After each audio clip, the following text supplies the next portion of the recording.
সময়তে বেটা বা বেটির হিসাব করে দিবেন। ছেলের 4 তলা বাড়ি, ছেলে থাকে কোথায়? বলছে দুবাইয়ে সোনার ফ্যাক্টরিতে কাজ করে। দুবাইয়ে সোনার ফ্যাক্টরিতে কাজ করে ছেলে। বেতন কত? বলছে 3.5 লাখ টাকা। বেটির বাপ হাততালি দিতে দিতে ওকে জামাই করে নিয়েছে। 3 মাস পরে বেটিকে বাপের বাড়িতে রেখে 4.5 বছর সৌদি আরবে থেকে বা দুবাই থেকে তারপর আবার বাড়ি এসেছে। তোমার জ্ঞান বুদ্ধি আছে না? মাথাতে গোবর ভরা আছে? তুমি জানো 4.5 বছর তোমার জামাই ওখানে বসে আছে, তোমার মেয়ে এখানে কি করবে? ও কি করবে 4.5 বছর? জ্ঞান বুদ্ধি আছে? তোমার মেয়ে পাপ কাজে লিপ্ত হবে, তোমার মেয়ে ব্যভিচারে লিপ্ত হবে। ইনকাম কম থাক, টালির চাল বাড়ি হোক, টিনের চালের বাড়ি হোক, জামাই আমার পরেশগার ছেলে, আমার মেয়েকে নিয়ে সারা জীবন থাকবে, এইরকম একটা ছেলেকে আপনি চুজ করুন। ও 3.5 লাখ টাকা বেতন পায় বলে দুবাইয়ের জামাই এনেছে। কি বললাম বুঝলেন না? এগুলো হচ্ছে কি হচ্ছে না বাজারে? স্বামী যখন বাইরে তখন স্ত্রী পরকীয়াতে লিপ্ত, আর ওইদিকে স্বামী বিকল্প ব্যবস্থা নিয়েছে, নিয়ে তার যৌবনের চরিতার্থ করছে। এটা হচ্ছে পাপ, হারাম। আল্লাহ তাআলা সুন্দর পদ্ধতি দিয়েছে। তোমার বেটার গোপ উঠে গেছে মানে, তোমার বেটা এদিক ওদিকে বারবার দেখছে মানে, মোবাইলে গোপনে এদিক ওদিকে হ্যালো হ্যালো করছে মানে, তুমি বুঝে নাও এবার ওর বইয়ের প্রয়োজন। আর ও বোকার বেটা বুঝে না কিছু, বলছি ইনকাম করুক তারপরে। তুমি জানো তোমার মান সম্মানে ট্র্যাক্টর চালিয়ে দিবে। হ্যাঁ, তোমার মান সম্মানে ট্র্যাক্টর চালিয়ে দিবে। বলছে মেয়েটা উচ্চ মাধ্যমিক দিকে, বোকার বেটা তুমি বুঝো? উচ্চ মাধ্যমিক দিতে বলছো, ওই স্কুলে গিয়ে রবিবারের দিন কোথায় টিউশনি পড়ানো হয় তুমি বুঝো না? হুঁস মোটা বাপ, তোমার মাথাতে গোবর আছে? রবিবারের দিন কোন স্কুল খোলা থাকে? ও দেখছে রবিবারের দিনও কাঁধে ব্যাগ নিয়ে চলে যাচ্ছে ওই আপনার দেবগ্রামে। তার মানে কি? ও দেখা করতে যায়। তুমি বুঝো না এটা? আগে ওকে দেখে একটা জামাই দেখে বিয়ে দিয়ে দাও। তাছাড়া অন্য জায়গাতে যৌবনের যদি তৃপ্তির জন্য অন্য কোনো ছেলের পাল্লায় পড়ার জন্য দায়ী আপনি। ও সাবধানে থাকবেন। এই ব্যাপারগুলোকে আল্লাহ সুবহানাহু ওয়া তাআলা এমনি বলেননি। আল্লাহ তাআলা বলছেন ওয়াল্লাযীনা হুম লিআমানাতিহিম ওয়া আহদিহিম রাগুন, যারা তাদের আমানত এবং প্রতিশ্রুতিকে রক্ষা করে, এরা থাকবে কিয়ামতের দিন আল্লাহ তাআলার ডান দিকে এবং এরা যাবে জান্নাতুল ফেরদাউসে। আমানত রক্ষা হয় তো? হয়? এই আমানত রক্ষা হয়? আরে একটা দুটো কথা যখন পেপার পত্র পত্রিকায় দেখি না, তখন সত্যি খুব আশ্চর্য লাগে। মুহাম্মদ সাল্লাল্লাহু আলাইহি ওয়াসাল্লাম বলেছেন যে কিয়ামতের দিন 7 শ্রেণীর মানুষ আরশের ছায়া পাবে। তার ভিতরে 1 নম্বর হচ্ছে ইমামুন আদিলুন, ইনসাফকারী বিচারক, ইনসাফকারী দায়িত্বশীল, যে আমানতের ব্যাপারে হেফাজত করে, ইনসাফ করে বিচার করে। এই সমস্ত লোক আরশের ছায়া পাবে। আমানতের খিয়ানত হয় না? হয়। আমি একটা কথা আপনাকে বলছি, হুগলি জেলার ঘটনা। কিছুদিন আগে মানুষ তো মৌলভী সাহেবদের অনেক প্রশ্ন করে, মানে এমন প্রশ্ন করে যে কি প্রশ্ন? আমাদেরকে ঠকাবার জন্যে। একজনা প্রশ্ন করে বলছে, মৌলভী সাহেব জমি কেনার জন্য মসজিদের 1,82,000 টাকা একজনকে দিয়েছিলাম। তা সে জমিটা কিনেছে কিন্তু নিজের ছেলের নামে লুকিয়ে রেজিস্ট্রি করে নিয়েছে। তা এটা কি হবে? এটা কি হবে? হবে কি না হবে? তোমার বিবেক কি বলছে? বলছে হবে না। তাহলে হবে না, হবে না। তাহলে অনেক লোক পেশ লাগানোর জন্য প্রশ্ন করে। এই কিষানগঞ্জে গেলাম পরশুদিন, যদি বলে বক্তারা বানিয়ে বানিয়ে বলে, আরে বানিয়ে বলে না, ওটা আপনার জীবনে ঘটে, আপনি এইরকম স্টেজ পান না বলে বলতে পারেন না মনের কথাটা, এটাই ডিফারেন্স।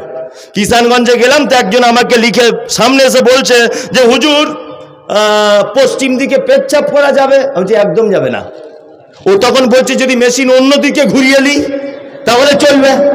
আমি পশ্চিম দিকে ফিরেই থাকলাম, কিন্তু আমার লজ্জাস্থান, আমার পেচ্ছাপের জায়গাটা আমি যদি ঘুরিয়ে দিই, আচ্ছা বলুন তো এর আর হাদিস খুঁজে পাবো আমি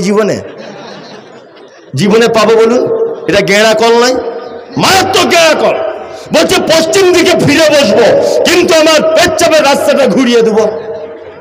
মানে এসব আজব আজব প্রশ্ন। রাস্তাঘাটে চলি কত যে প্রশ্নের সম্মুখীন হই আল্লাহ ছাড়া আর কেউ জানে না। আপনাদেরকে বলছি, এই যে সরকারি পায়খানা ঘর আসছে, ওখানেও বলছে ১,৫০০ টাকা মেরে দিয়েছে। কে বলছে? আমাদের গ্রামের প্রধান পঞ্চায়েত। পায়খানা ঘর এসছে, ওখানেও টাকা মেরে দিয়েছে। এরকম লোক আপনাদের নদিয়াতে নেই? আচ্ছা, আপনাদের দিকে নেই, আমাদের ওদিকে আছে। আছে? একজনা বলছে 100%। আল্লাহ তাআলা বলছে আমানত প্রতিশ্রুতি রক্ষা করো। এগুলো বাস্তব কথা বলছি।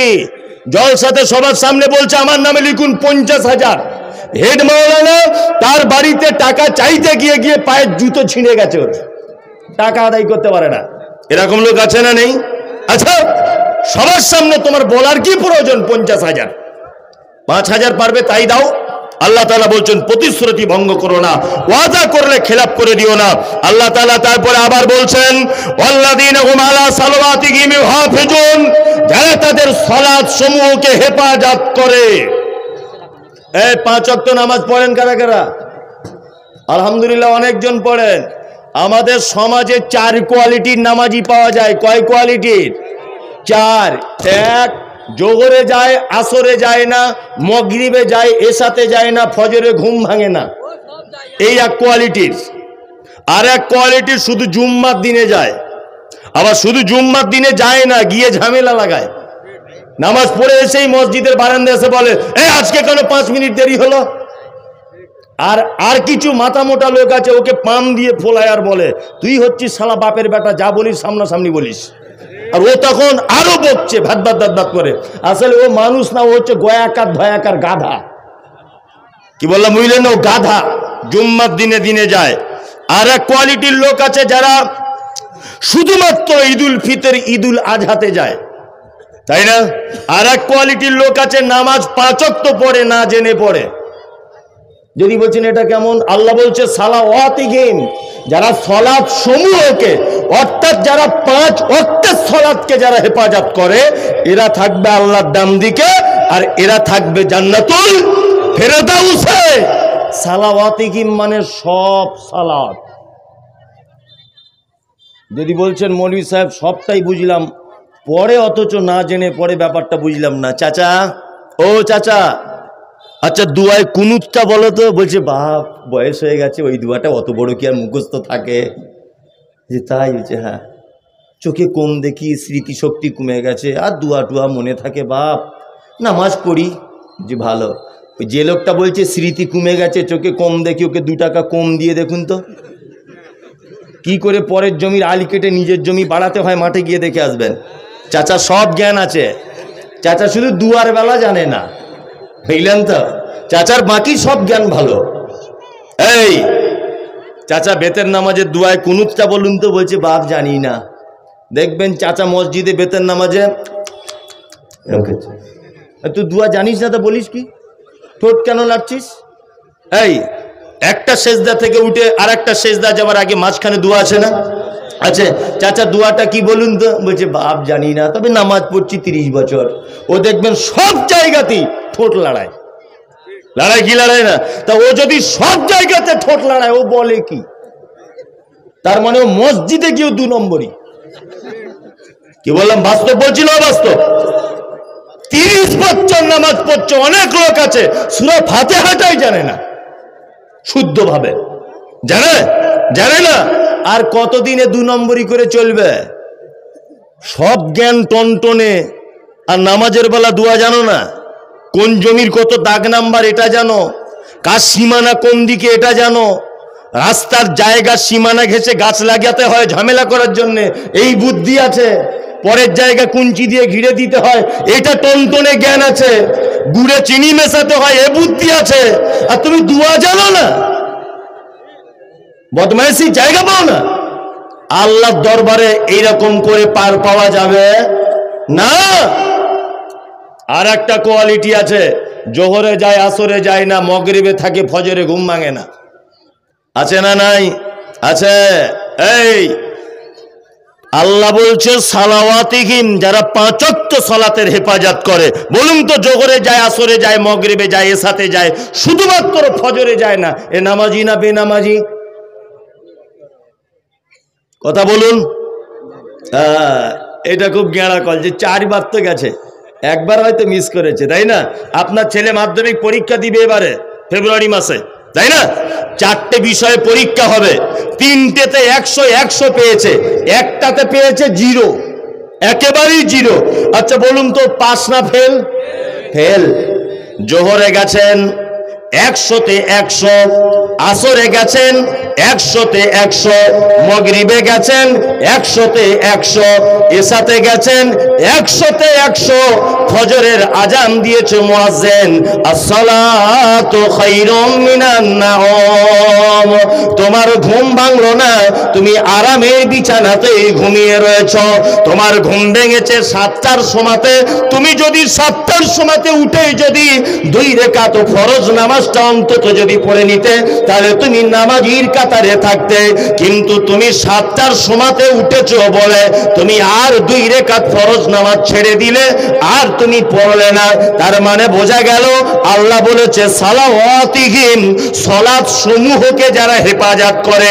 তার মানে জোহর থাকলো, আসর থাকলো, ফজর বাদ চলে গেল, তার মানে তুমি ওইখানেও বেনামাজিদের কাতারে দাঁড়িয়ে গেলে। আবার কিছু লোক বলছে মৌলভী সাহেব নামাজ পড়ি না, তবে বাকি সব ভালো কাজ। এরকম লোক আছে না? নাই? হ্যাঁ, না, বলছে নামাজ পড়ি না, তবে বাকি সব ভালো কাজ আছে আমার। কি বললাম বুঝলেন? আমার ছেলে আমাকে বলছে আব্বা মিলিটারির চাকরি করব। বলছি তো কর। নিয়ে মাঠে গিয়ে রান করেছে, রানে ফার্স্ট হয়েছে। ভালো করে বুঝবেন, রানে ফার্স্ট। আমার ছেলে লিখিত পরীক্ষা দিয়েছে ফার্স্ট, আমার ছেলে মৌখিক পরীক্ষা দিয়েছে ফার্স্ট। আমার ছেলে আমাকে বলছে আব্বা 2 লাখ টাকা একজন চাইছে অফিসার, তাহলে হবে না? না তো। আমি বললাম আমার জলসা করা অনেক টাকা আছে, দিলে 2 লাখ টাকা নিলে। এটা কিন্তু সত্যি নয়, আমার ছেলে এখন ছোট, বোঝানোর জন্য বলছি, সত্যি যেন ভাববেন না। তা 2 লাখ টাকা দিয়ে দিলাম, সব কমপ্লিট। এবার বাহির থেকে একটা অফিসার এসে আমার ছেলের হাইটটা মাপছে। হাইট মাপতে গিয়ে দেখা যাচ্ছে আমার ছেলে 3.5 থেকে 4 ফুট। আচ্ছা বলুন তো, মরণ পর্যন্ত মিলিটারিতে চান্স পাবে? তার মানে এই চাকরিটার জন্য মূল শর্তটা কি? হাইট ভালো হতে হবে, তাই না? মৌলভী সাহেব গিরিধরপুর মাদ্রাসায় 50,000 দিয়েছি, রমজান মাসে জাকাত মিস করি না, ভাই বোনেদের সঙ্গে ভালো ব্যবহার করি, কারুর জমি ফাঁকি দিই না, ব্যবসা করি সততার সাথে, কখনোই কারু কোনোদিন অভিযোগ আমার উপরে কারু নেই, শুধু নামাজ পড়ি না। বলুন তো জান্নাতে যাবে? যাবে না? হেই, আপনাকে মৌলভী সাহেবরা সস্তাতে জান্নাত বলে দিয়েছে, এমন করে দোয়া করছে 20,000 টাকা দিয়েছে বলে, এমন করে বলছে বানিয়ে বানিয়ে যে মনে হচ্ছে জান্নাতের জায়গা নেই, ওকে ঠেলে মনে হয় ঢোকাচ্ছে। কি বললাম বুঝলেন নাই? আর ও ভাবছে উড়ি বাবারে, প্রধান বক্তা মুনতাজুল ইসলাম দোয়া করছে, মানে তো সাংঘাতিক ব্যাপার। কি বললাম বুঝলেন না? সাংঘাতিক ব্যাপার। এই, এটা জান্নাতে যাবার পথ নয়। কি বললাম বুঝলেন? এটা জান্নাতে যাবার পথ। তবে মেন যে জায়গাটা সালাত, তুমি সালাত ছেড়ে দিয়েছো। আপনাকে একটা আশ্চর্য কথা বলে যাচ্ছি, শুনে রেখে দেন। আল্লাহ সুবহানাহু ওয়া তাআলা বলছেন মা সালাকাকুম ফি সাকার ক্বালু লাম নাকু মিনাল মুসাল্লিন। একজন সাকার নামক জাহান্নামীকে জিজ্ঞাসা করা হবে, এই তুমি কেন সাকার নামক জাহান্নামে এসেছো? ও তখন বলবে ক্বালু লাম নাকু মিনাল মুসাল্লিন, আমার জীবনে সব ভালো কাজ ছিল, শুধুমাত্র নামাজ পড়তে পারিনি, তাই আজকে জাহান্নামে এসেছি। তবে বেনামাজিরা চিরস্থায়ী জাহান্নামে থাকবে না, তারা কোনো না কোনো একদিন জাহান্নাম থেকে মুক্তি পেয়ে জান্নাতে আসবে, কলেমা ছিল তাই। শিরিক যারা অবস্থায় মারা গেছে, শিরিক করা অবস্থায়, তারা চিরস্থায়ী জাহান্নাম থাকবে, জীবনে কোনোদিন রেহাই পাবে না, কোনোদিন পাবে না। সালাত ছেড়ে দেওয়া কাবিরা গুনাহ, কাবিরা গুনাহ। সালাতের গুরুত্ব সম্পর্কে সারা পশ্চিম বাংলার এই মুহূর্তে 2-4 জন বড় আলেমের ভিতরে একজন আলেম আব্দুল হামিদ ফাইজি আল মাদানী, নাম শুনেছেন? আব্দুল হামিদ মাদানী নাম শুনেছেন। 200টার বেশি তিনি বাংলায় বই লিখেছেন। তার ভিতরে একটা বই হচ্ছে জানাজা দর্পণ। এখানে বইয়ের দোকানদার যদি থাকে বইটা কিনে দেখুন। জানাজা দর্পণের 67 নাম্বার পৃষ্ঠারে তিনি উল্লেখ করেছেন কাদের কাদের জানাজা পড়া যাবে, কাদের কাদের জানাজা পড়া যাবে না। এই ব্যাপারে বলতে গিয়ে তিনি বলছেন যারা নামাজ না পড়া অবস্থায় যারা মারা গেছে এদের জানাজা কেউ যদি পড়লে পড়তে পারে অসুবিধা নেই, তবে দুয়া না করাই ভালো। কি বুঝলেন? হ্যাঁ, জানাজার নামাজ কেউ পড়লে পড়তে পারে, এটা আমার কথা বলছি না, আমি ফতোয়া দিইনি, আব্দুল হামিদ মাদানির বই থেকে আপনাকে নকল করে বলছি। উনি বলছেন বেনামাজি মারা গেলে তার জানাজা কেউ পড়লে পড়তে পারে, তবে তার জন্য দুয়া না করাই ভালো। কি বললাম বুঝলেন না? হ্যাঁ, নামাজ জানাজার সামনে দাঁড়িয়ে কি বলি? আল্লাহুম্মা গফির লিহাইয়িনা, আল্লাহ জীবিত মানুষদেরকে তুমি ক্ষমা করে দাও, অমাইয়াতিনা, আর যে মারা গেছে তাকে ক্ষমা করে দাও। বলি কি বলি না? বলি, যে মারা গেছে তাকে ক্ষমা করে দাও। আর আল্লাহর ওই দিকের আয়াত হচ্ছে মা সালাকাকুম ফি সাকার ক্বালু লাম নাকু মিনাল মুসাল্লিন, সালাত আদায় করনি তোমার থাকার জায়গা সাকার, জাহান্নামে। আল্লাহ যে লোকের জন্য ডাইরেক্ট জাহান্নাম ঘোষণা করছেন যে কাজের জন্য, সেই কাজ একটা লোক মিস করে দিয়েছে, জি, আর সেই লোকটার জন্য যদি দোয়া করা হয় তাহলে এই দোয়াতে কাজ হবে বলে মনে হয়? হবে বলে মনে হয়? কিছু কিছু দোয়া আছে কবুল হবে না, কিছু কিছু দোয়া আছে সহজে কবুল হবে না। কি বললাম বুঝলেন? একটা লোকের যৌবন নেই, শেষ 65, 70, 80 বছর বয়স হয়ে গেছে ধরে নেন, ও দোয়া করছে রব্বি হাবলি মিনাস সলিহিন, আল্লাহ তুমি আমার একটা নেক সন্তান দান করো। আচ্ছা বলুন তো এর এই দোয়া কবুল হওয়া সম্ভব? সম্ভব বলুন? আল্লাহ ইব্রাহিমের স্ত্রীকে দিয়েছিলেন ইসমাইলকে, ওটা আলাদা একটা পাঠ, কিন্তু এই প্রেক্ষাপটে ওর স্ত্রী হয়ে গেছে এখন বন্ধা, ওর স্ত্রী বাচ্চা পেটে ধারণ করার ক্ষমতা নেই, ও যদি এখন এই দোয়া করে দিন রাত, বলুন তো এটা সম্ভব? সম্ভব নয়, তাই না? তা কিছু কিছু দোয়া আছে যেগুলো কখনোই সম্ভব নয়, কারণ আল্লাহ তাআলা এই ইবাদত ছেড়ে দেওয়ার কারণে ওর জাহান্নাম ঘোষণা করে দিয়েছে। তথাপিও একে আর দোয়া করে জান্নাত ঢোকানো যাবে না। বিনীত অনুরোধ, মসজিদে চলে যান আজান হয়ে গেলে। কি বললাম বুঝলেন? ফিলিস্তিনের মসজিদ ভেঙে দিচ্ছে, তা অনেকজন দেখছি ফেসবুকে লিখছে আলেম ওলামারা চুপ কেন, আপনারা ঝাঁপিয়ে পড়ুন। ফিলিস্তিনে মসজিদ ভেঙে দিচ্ছে, এই বোকা কোথাকারে, ফিলিস্তিনের মসজিদে আকসাটা অনেক দূরের ব্যাপার, তোমার দেশের বাবরি মসজিদ ভেঙে দিয়েছে, তাই না? তুমি রাস্তা অবরোধ করেছিলে এখানে যেদিন বাবরি মসজিদ ভাঙে, ওই পলাশির রেল অবরোধ করা হয়েছিল বাবরি মসজিদ ভেঙেছিল বলে। যে রেল অবরোধ করছে বাবরি মসজিদ ভেঙেছে বলে ও জীবনে 5 ওয়াক্ত নামাজ পড়ে না। তা তোমার অবরোধ করার কোনো দাম আছে 10 পয়সা? হ্যাঁ, আপনাদের এখানে কেউ মারা গেলে মসজিদের মাইকে বলে?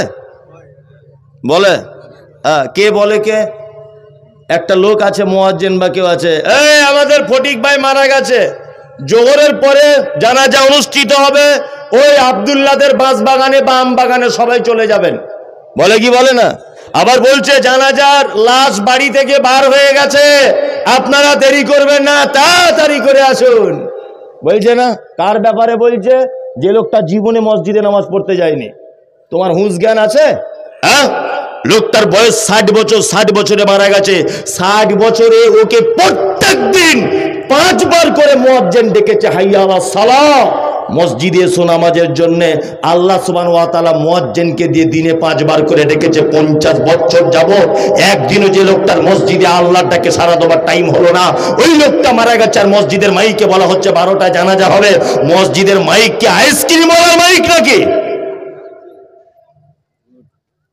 হ্যাঁ, 50 বছর যাকে মুয়াজ্জিন ডেকেছে মসজিদে এসো নামাজের জন্য, 50 বছর মুয়াজ্জিনের মুখে লাথি মেরেছে। মসজিদের পাশে বাড়ি, মসজিদ আসতে পারেনি। আর ওর মতো একটা লোক মারা গেছে, আর মসজিদের ভালো পবিত্র মাইকে ওর নাম ধরে বলা হচ্ছে ফটিক ভাই মারা গেছে, 12টা জানাজা। এটা কি আইসক্রিমের মাইক নাকি এটা মসজিদের মাইকটা? একটা ইমানদার ভালো লোক নামাজি লোক হলে তবুও বলতাম হেঁকে ফেলেছে, তবুও ঠিক আছে, কিন্তু তুমি কার নাম লিখছো? যে 50 বছর যাবৎ আল্লাহর ঘরের মাইককে অপমান করেছে। হুঁশ জ্ঞান আছে? কিছু করার আগে ভেবে চিন্তে করার চেষ্টা করিয়েন। বিনীত অনুরোধ থাকলো আপনাদের কাছে, আমরা সকলেই 5 ওয়াক্ত সালাত আদায় করবো ইনশাল্লাহ। ইনশাল্লাহ। ওই কারা কারা করবেন? এই যারা করেন তারা হাত নামান। নতুন বলুন তো একজন করবো আজ থেকে। নতুন লোক, চাচা আপনি তো করেন দেখে বোঝা যাচ্ছে। নতুন একজন, অত সহজ নয়। বলছি বক্তাকে, বলছি মুমতাজুল ইসলাম, বলছি যেতেই হবে আজকে। কাল সকালে চায়ের দোকানে বলবে কেমন দিল, বলছে সারা সাংঘাতিক ব্যাপার, কাউকে ছাড়িনি। যদি বলেছে কি বলেছে কি মনে নেই, তবে দিয়েছে কিন্তু সাংঘাতিক। বলবে কি বলবে না? এই তো আমাদের অবস্থা জলসার, তাই না?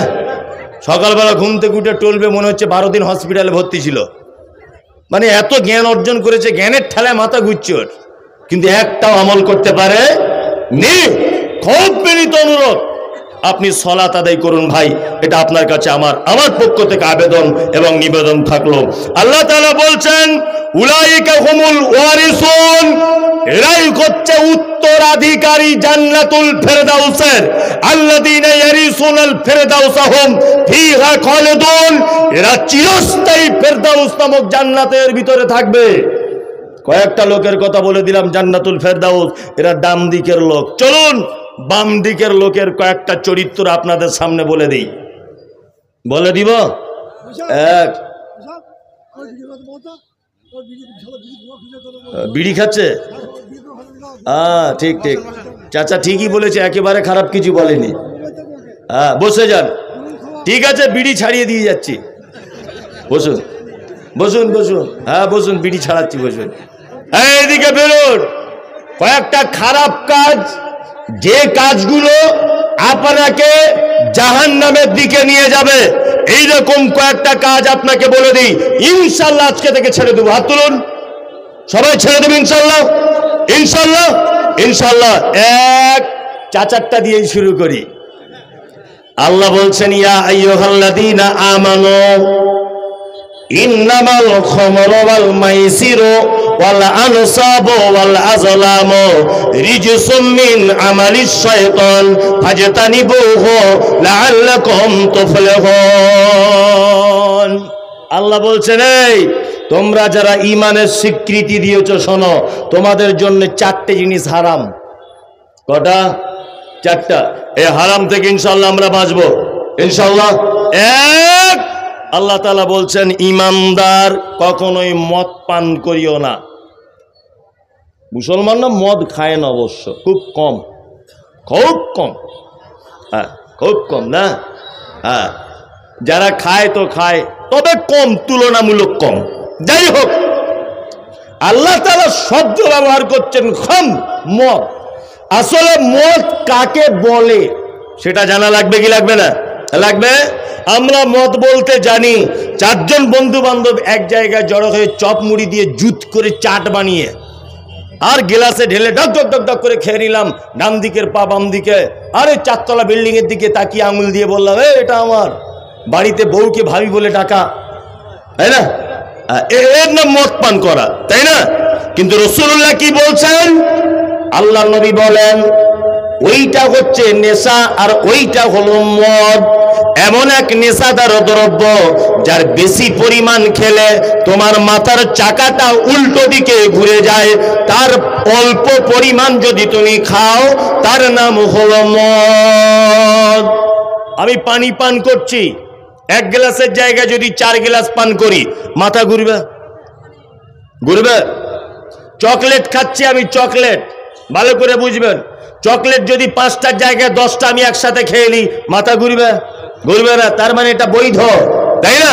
আমি জীবনে কোনোদিন খৈনি খাইনি, আপনি যদি আমাকে 1 মুঠা খৈনি নিয়ে খাইয়ে দেন, মাথা ঘুরবে কি ঘুরবে না? তার মানে এটা মদ। কি বললাম বুঝলেন? আমি জীবনে কোনোদিন বিড়ি টানিনি, যদি আপনি এক জায়গায় বসিয়ে আমাকে 20টা যদি বিড়ি টানিয়ে দেন, মাথা ঘুরবে কি ঘুরবে না? ঘুরবে। তার মানে বোঝা গেল এক গ্লাস মদ পান করলে যে পাপ হবে একবার বিড়ি টানলে একই পাপ হবে। কোনো ডিফারেন্স নাই, কোনো ডিফারেন্স নাই। আল্লাহ এত বড় কথা কোরআন মাজিদে বলার পরেও কেউ মানছে? এখনই যদি চেক করা যায় মনে হয় 500 লোকের পকেট থেকে মাল বার হবে।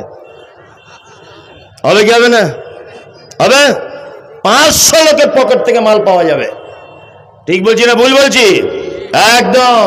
ফজর আজান দিচ্ছে মুয়াজ্জিন, আসসালাতু খায়রুম মিনান নাওম। ওর উচিত ছিল একটা মেসওয়াক করতে করতে মসজিদে যাওয়া, উচিত ছিল না? ও মেসওয়াক দূরের কথা উঠেই বলছে, শাকিলার মা বিড়িটা পেলাম, দেশলাইটা কোন দিকে গো? না, দেশলাইটা নিয়ে বাড়িতে বিড়ি ধরিয়ে মসজিদের গেটে গিয়ে বিড়ি ফেলে অজু করে মসজিদে ঢুকছে। বাসি মুখে বিড়ি টানলে যে কি গন্ধ আল্লাহ ছাড়া কেউ জানে না। কি বললাম বুঝলেন? এত গন্ধ করে।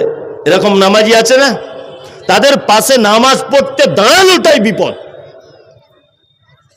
নিজের তো হয় না, নিজের তো হয় না, আর 5 জনের সর্বনাশ করে। আর এটাও আমি মাঝে সাঝে ভাবি যে ওর বউ বা ওর কাছে থাকে কি করে, এটাও খুব আশ্চর্য লাগে। আসলে ও অবলা প্রাণী তো, বুঝে কম, ওই জন্য থাকে। শিয়ানা হলে থাকতো না। কি বললাম বুঝলেন? শিয়ানা হলে থাকতো না। ওটা বিড়ির গন্ধ মুখে। আল্লাহু আকবার। বিড়ি করে লোকে যদি মহাজ্ঞানী হয়, পাইলে বিড়ির গন্ধ সবই ভুলে যায়। ভাত খেয়ে থাকে বসে বিড়ি হাতে করে, বিবিকে পাঠায় দেখো আগুন আনিবারে। আহারে বাগারে বিবি খুঁজেছে আগুন, উচ্চ স্বরে ডাকে স্বামী এলি না এখন। বিবি তখন স্বামীকে যে তাড়াতাড়ি কয়, পাড়ার চুলোতে পানি দিয়েছে সবাই। এই তুলে জুতো তুলে মারিল মাথায়, এই শুনে জুতো তুলে মারিল মাথায়। এমন মারে মারে বিবি গড়াগড়ি যায়। কি মারা মারিল ওগো ভেবে দেখো চাচি, স্বামীর হাতে ভাত নাই তালাক দিতে রাজি। কত যে বর্তমান বিড়ি সিগারেট মানুষ পান করছে। আলে একটা গরু ছাগলেরও জ্ঞান বুদ্ধি আছে, আছে না? আছে। আল্লাহ ওদেরকে যেটা খেতে বলেছে সেটা ওরা খায়। দেখুন, জীবনে কোনোদিন দেখেছেন আপনাদের এলাকার কুকুরগুলো ধানের জমিতে গিয়ে সব ধান গাছগুলো খেয়ে নিচ্ছে? দেখেছেন? দেখবেন না। কারণ আল্লাহ ওকে মানুষের নোংরা খাবার আদেশ করেছে, তুই ধান টান খাবি না। কোনোদিন কোনো গরুকে দেখেছেন বিয়ের বাড়ি প্যান্ডেলের তলা দিয়ে ঢুকে গোশ খেয়ে নিচ্ছে? দেখেছেন? দেখবেন না। আল্লাহ বলেছে তুই তৃণভোজী প্রাণী, মাঠে গিয়ে ঘাস খাবি, মাঠে গিয়ে ফসল টসল খেয়ে নিবি, লোকের ঘাস টাস খাবি। ও তাই খায়, তাই না? তার মানে আল্লাহ ওকে যেটা মানা করেছে তার ধারে পাশে ও যায় না। পৃথিবীর সেরা মখলুক, তার নাম মানুষ, আল্লাহ নিষেধ করে দেওয়ার পরেও সেইটাতে বেশি করে খায়। খাচ্ছে না? খাচ্ছে। অল মাইসির, দেবদেবীর পুজো করা হারাম, জুয়ো হারাম। অল মাইসির